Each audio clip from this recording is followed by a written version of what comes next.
Hello everybody. How are you today? Are you good? It's me, teacher Renata. I'm so happy to be here with you today. Remember our last class that we talked about travel packing with our vocabulary about clothes and we also saw the weather? A teacher tinha deixado 2 exercícios para vocês, lembram? Vamos dar uma olhadinha neles então, como é que ficou? So the first one, you had a read and write.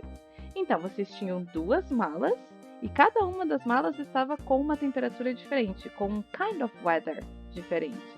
Em uma delas nós tínhamos um hot weather e na outra nós tínhamos um cold weather. De acordo então com essas 2 malas e esses 2 tipos de clima, vocês tinham que colocar então os clothes vocabulary para cada tipo de weather. Então, for example, ali no hot weather, what are the clothes that we usually wear when it's hot? I put some here.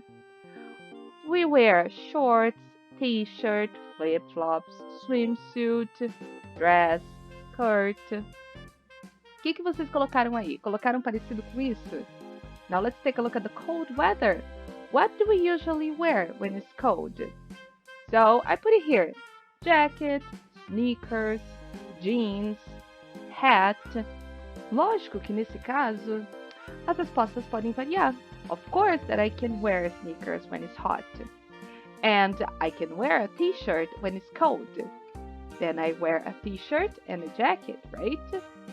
Então, se ficou um pouquinho diferente, não tem problema. Se faz sentido para vocês usar determinada roupa em um determinado clima, that's not a problem, right? Okay, can we go to the next one? So, let's move on.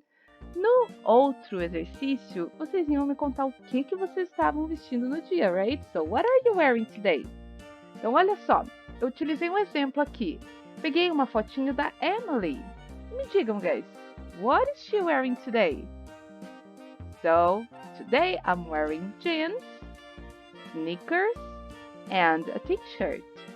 Já não é segredo para vocês que a teacher não é boa com desenhos, certo? Então a teacher sempre pega um desenho pronto de algum dos nossos friends para a gente poder resolver esses exercícios aqui. And how about you? What are you wearing today? Tenho certeza que o desenho de vocês ficou bem caprichado, bem colorido e bem criativo. Só não esquece de colocar certinho aqui a sentença com o que vocês estão vestindo, ok? Today I'm wearing, e aí vocês colocam dress, flip-flops, a t-shirt, shorts, jeans.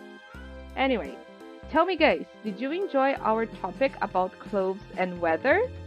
Na nossa próxima aula, então, a gente vai continuar com esse assunto.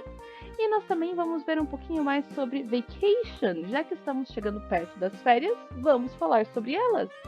Are you excited about it? I hope yes. So, we're finished for today, guys. Thank you so much. Have a good day. Have a nice study. And I see you around. Bye-bye.